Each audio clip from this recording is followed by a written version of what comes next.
부동산 규제 완화 방안을 발표를 한다고 해요. 그런데 DSR 규제는 유지라고 합니다. 자, DSR 규제는요, 가계대출의 급증을 막기 위해서 LTV, DTI 다음으로 도입한 게 바로 DSR 규제예요. 네. 이거 바젤3 협약 때문에 가계대출을 축소해라 라는 지침 사항이었죠. 글로벌 지침 사항이었는데 이것을 우리가 단독으로 그냥 무시하고 하기에는 국제사회에서 이 위상이 떨어질 수 있다라는 겁니다. 그래서 DSR 규제는 아마도 그대로 유지될 가능성이 매우 높다고 생각이 듭니다. 네. 아무튼 내일은 규제 어떤 게 완화가 될까요? 네. 자, 여러분, 우리가 규제 완화가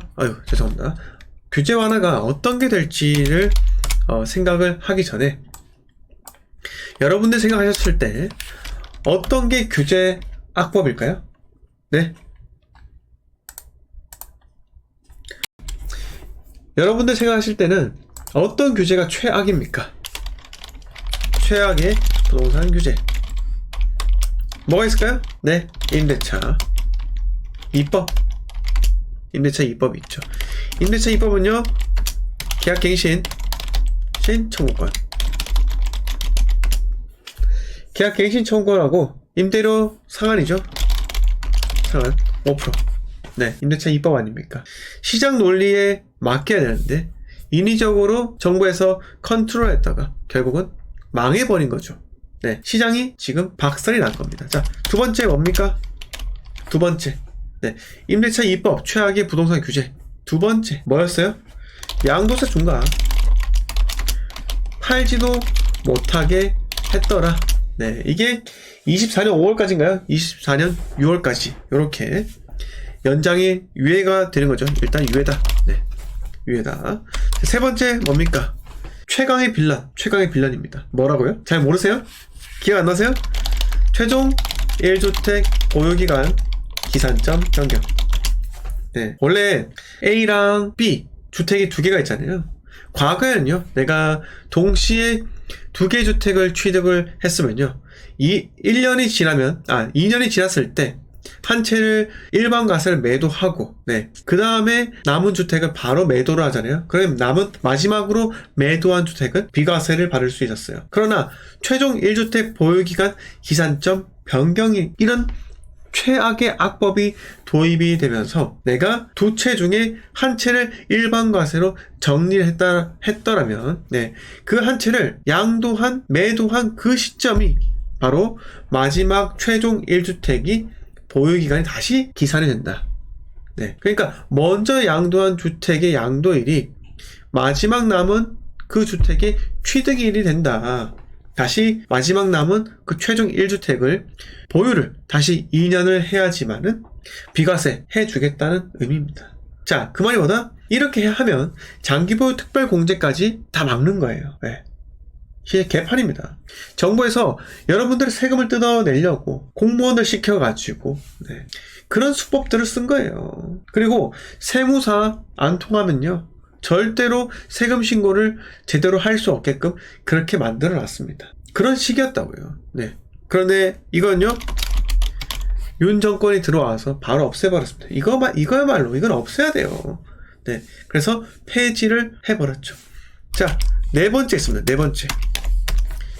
최악의 부동산 규제 네 번째. 뭘까요, 여러분? 저는요, 이렇게 생각합니다. 등록 임대사업자 폐지. 자, 등록 주택임대사업자죠. 네. 이걸 없애버렸습니다. 아니, 나는 부동산을 통해서 임대사업을 하고 싶어. 이걸 합법적으로 장기간 10년 동안 시중에 임대 물건을 공급을 한다는 거예요. 그런데 전 정권에서 없앤 이유가 단 한 가지입니다. 자, 등록 주택임대사업자가요, 시장에 상당히 긍정적인 작용을 해요. 건설사가 분양한 주택을 사서요, 네, 내가 10년 동안, 8년 동안, 4년 동안 등록만 하면은 등록을 통해서 전세 매물을 공급을 한다는 겁니다. 그러면 당연히 임대차 시장이 안정화가 된다, 이겁니다. 자, 그래서 4년, 8년, 10년 그 기간을 참았던 그 임대사업자들한테 혜택을 주는 게 뭐가 그렇게 잘못되었나요? 그 혜택을 주기 싫어가지고, 아니, 그 말이 아니라, 그냥 세금을 더 뜯고 싶어가지고, 한 푼이라도 더 뜯고 싶고, 돈 버는 꼴을 못 보기 때문에. 왜? 지네만 배를 채워야 되거든요. 지네만. 저기, 땡땡산 있잖아요. 땡땡상. 네. 조각상인지, 동상인지, 그거를 할머니 다 팔아가지고요. 전국의 초등학교 다 세우려고 했다가 실패하신 분. 네. 그런 분, 네. 돈 참 잘 법니다. 네. 잘 벌어요. 네. 저희보다 훨씬 더 잘 법니다. 네. 자, 뭐, 이거는 정치적인 논리니까 떠났어요. 네. 자, 5번. 마지막 최악이죠. 최악.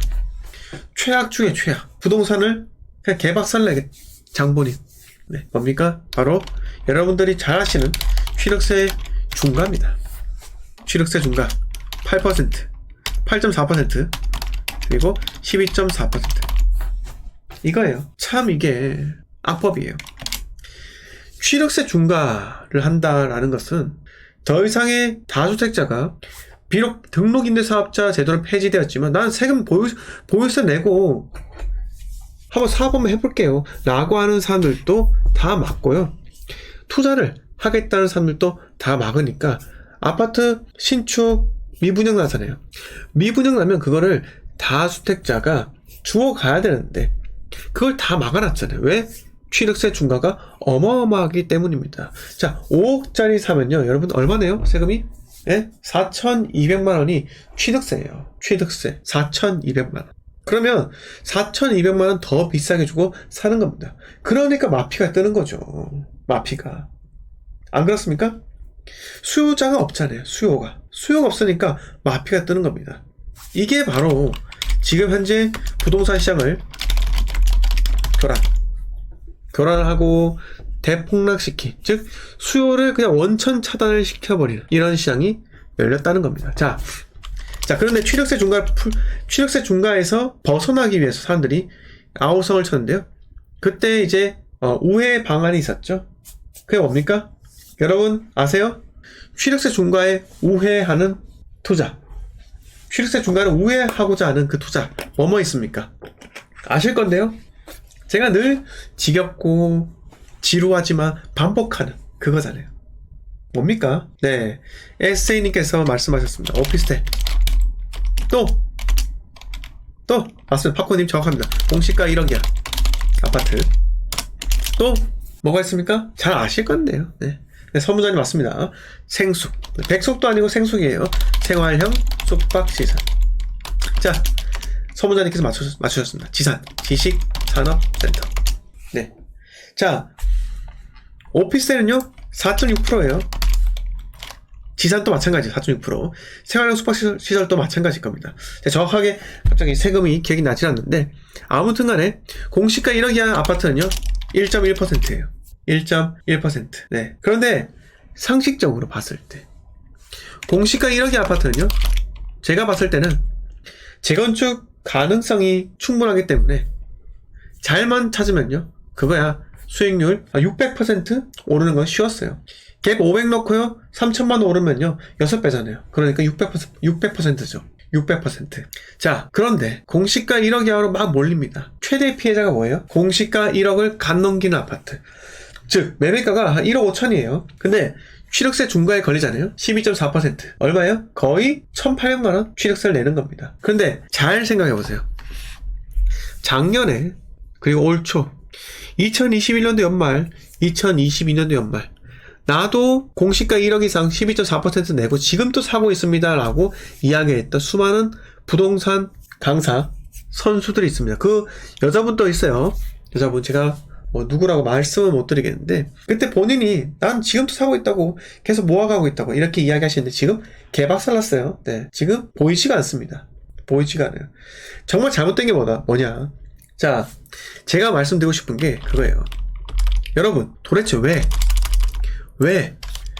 그들은 사는 방법만 이야기를 할까요? 네, 생각을 해보세요. 왜 그들은 사는 방법, 매수하는 방법만 이야기를 할까요? 아니, 취득세 중과 이렇게 되어 있습니다. 그러면 요런 방식으로 사면 됩니다. 왜 이런 것만 이야기를 할까요? 자, 또 하나 더 있어요. 네, 뚜껑 아세요? 뚜껑? 네? 저기 입주권이죠, 입주권. 그리고 저기 건물만 사는 거. 그 뭐지? 건물만 사는 거. 요것도 있었던 것 같은데. 하여튼 이런 게, 이거는 법인으로, 요거는 법인 투자도 이렇게 회피하는 방법이었습니다. 네. 하여튼 이거는 다시 설명드리고, 네. 자, 무허가죠, 무허가. 네, 무허가도 있었고. 네. 자, 제가 말씀드리고 싶은 거. 왜 그들은 사는 방법만 이야기를 할까요? 자, 부동산의 본질적인 뭡니까? 제가 말씀드렸죠? 소유권 이전. 이거는 not important. 여러분, it is not important. It is not important. 네. 중요하지 않다는 겁니다. 영어 수업이 아니에요. 자, 소유권을 이전하는 방법에 대해서 알려주는 방송. 강의 중요하지 않습니다. 왜 중요하지 않아요? 여러분, 경매, 분양권, 입주권, 그리고 갭투자 등등등등. 이거를 거래하는 방법, 경매 같은 경우는, 경공매 같은 경우는 명도를 하는 방법에 대해서 알려주죠. 그리고 분양권은요, 명의계약, 프리미엄, 손피, 이런 거를, 이런 거에 대해서 알려주죠. 재개발 입주권, 재개발 감평가, 추가 분담금, 네, 이런 것들, 재개발 프리미엄, 이런 것들에서 알려주고, 법이 이렇게 되어 있고, 언제부터 사면은 조합원 지위 양도가 제한된다, 뭐 이런 것들 알려주는 거. 그리고 갭 투자, 예. 등등등등. 이 공통점이 뭡니까? 예? 바로 소유권을 어떻게 하면 안전하게 이전하는가. 이 방법에 대해서 이야기를 하는 거예요. 자, 이게 중요합니까? 소유권을 나한테 들고 오는 게 그렇게 중요해요? 여러분, 그게 중요한 게 아닙니다. 네? 소유권을 나한테 이전한다. 이게 중요한 게 아니라, 네? 앞으로 오를 부동산의 소유권을 나한테 이전한다. 이게 가장 중요한 거예요. 여러분, 이 멘트가 맞다면요, 좋아요 좀 눌러주세요. 좋아요. 네. 좋아요가 52개가 뭡니까, 여러분들? 네. 자, 187분 지금 계신데, 네. 좋아요가 52개가 뭐예요? 좋아요 100개 넘는 거 좀 보여주십시오. 네. 자, 아무튼 제일 중요한 건 이거예요. 앞으로 오를 부동산의 소유권을 나한테 이전한다. 그래서 여기서 중요한 거, 앞으로 오를 부동산. 네, 코가 좀 막히네요. 앞으로 오를 부동산이 무엇인지 이거를 이야기를 할 것이고, 네? 이걸 이야기를 해야 되고, 앞으로 어떤 부동산이 오를 것인가, 어떤 지역이 오를 것인가, 이게 가장 중요하다는 거예요. 맞습니까? 네, 단순하게 자기가 저 이렇게 해서 이번에 계약했어요. 저 매번 계약해요. 매일매일 계약합니다. 이번에 10채 샀어요. 중요하지 않다는 겁니다. 여러분들은 그냥 10채, 20채, 30채 베팅한 사람들, 그런 사람들 보면은 우와 이렇게 하죠? 아니에요. 네, 아닙니다. 절대 안 중요해요. 주택수 늘리는 거, 저 너무 쉬워요. 그런데 저는 안 하잖아요. 여러분, 제가 1억 있잖아요. 한 150채 삽니다. 150채. 어떻게 해요? 저기 강남에 오피스텔 가가지고, 저 원룸 있잖아요, 원룸. 서울에 원룸들. 오피스텔 원룸들. 가면은, 금매 나오는 게 수도 빽빽이에요. 자, 가볼까요? 자, 들어가서, 오피스텔. 서울에 오피스텔인데, 자, 매매가가, 가격대가 1억을 볼까요? 1억. 매매가 1억짜리 오피스텔이 있을까요? 자, 있네요. 네, 있죠. 자, 뭐, 예를 들어서, 동묘 앞에 1억인데 왜 3억 3천이 나오지? 네, 1억까지. 자, 뭐, 예를 들어서 이거 볼까요? 우정 마샹스. 네, 아이고야. 오피스텔이, 보세요. 매매가 9,100입니다. 자, 9,100 제일 싸죠? 네, 이게 금매가 아니에요. 전세 얼마예요? 전세가 없네요. 자, 옆에 가볼게요. 미네트. 네, 전세가 있나요? 전세 1억이네요. 매매가 얼마? 9,500. 자, 한 채 사면은 500만원씩 벌어가요. 여러분, 한 채 사면 500만원씩 벌어간다니까요. 근데 이 매매가 9,500 더 깎는 거예요. 네? 1,000만원 더 빼주세요. 8,500으로 8,500. 전세가 1억. 저는 한 채 살 때마다 1,500만원씩 벌어요. 네, 가능합니다. 1억 있으면요, 제가 며칠 삽니까? 영원히 사죠. 계속 삽니다. 취득세 4.6%가 상관없네요. 어차피 한 채당 1,500만원씩 버니까 네, 그냥 영원히 계속 저는 돈을 벌어가는 구조인 겁니다. 기가 막히죠? 네, 여러분 기가 막히지 않나요? 어떻게 이런 발상을 하죠? 이런 발상을 누가 했습니까? 네, 제가 한 게 아니에요. 수많은 사람들이 이렇게 생각을 했다는 겁니다. 네, 또 1억짜리 있나요? 강남 쪽에는 좀 안 보이는 것 같고, 네, 여기 보이네요. 네, 자, 또 올림픽대로 옆에 영등포 시장, 네, 보세요. 넥스빌, 네, 매매가 1억, 전세가 얼마? 전세가 9천. 요런 건 좀 싸네요. 네, 자, 메이준, 매매가 9,500, 전세가? 전세 매물이 없네요. 자, 라이프, 네, 우리은행이 있네요. 네, 매매가 1억, 전세가 없네. 전세는 없네요. 네, 이런 식으로 그 사람들이 이야기할 때는 전세 매물에 어차피 시중에 씨가 말랐어요 라고 이야기를 한다고요. 그리고 한 채 살 때마다 오히려 풀피가 뜬다 라고 하면서 10채, 20채, 한 채당 1,500만원씩 벌면은 20채 사면 3억이 들어온다면 땡큐 베리 머치 이렇게 이야기를 하는데, 여러분 그거 다 부채예요. 네, 부채라고요. 그게 맞을까요? 과연 그게 맞을까요? 네, 그러다가 세입자가 나간다고 하면요, 못 돌려준 상황이 발생하면 어떻게 될 건데요? 도미노 현상 발생합니다. 부채가 쓰러지는 도미노 현상이요. 네, 아무튼 이렇게 주변에 좀 이야기를 좀 해주세요. 네, 이야기 해주세요. 자, 그래서 제가 말씀드렸던 거, 앞으로 오를 부동산의 소유권을 나한테 이전한다가 매우 중요합니다. 네, 그래서 요렇게 공시가 1억이 아파트, 요거는 뭐 강조했던 사람들 제가 용서하도록 하고요. 어차피 공시가 1억이 아파트인데 저도 주변에 추천을 많이 했었고요. 그런데 그거 시점은 2020년 8월 달에 추천을 했어야 돼요. 예, 그때 추천을 했어야지. 지금 2021년 하반기 22년 초 그때 추천한 사람들은요, 그건 저의 제정신이 아니죠. 자, 그래서 오피스텔, 생수, 지산 등등등등 이런 엉뚱한 것에 베팅한 사람, 특히 신도시의 주상복합 추천한 사람들 누군지 압니다. 2글자짜리 진짜 그 사람 양아치예요. 네? 그럼 됩니까? 안 되죠. 네? 자, 오늘 읽어주시는 분, 제가 그 영상을 봤는데 그분께서 이렇게 이야기하더라고요. 본인도 예측이 실패했다. 그러고 나서 사람들한테 손절을 하라 이렇게 이야기하더라고요. 아무렇지 않듯이. 아니, 본인이 집 사라고 계속 작년에 제가 이해해요. 작년에는 집을 사라고, 작년 9월 전까지는, 10월 전까지는 집을 살 수밖에 없었던 시기도 합니다. 예? 그런데 2021년 10월, 11월, 12월 그때 대출이 막 조이면서 결국 수요가 팍 사라지게 된 거죠. 생각해보세요. 2022년도 그때 집을 사지 말라 하는 거 저밖에 없잖아요. 예? 저 집 사지 말라 했어요. 왜? 너무 많이 올랐고 대출을 쪼은 게 바로 그게 시발점을 생각했기 때문이에요. 제발 하지 말라고 이야기 드렸습니다.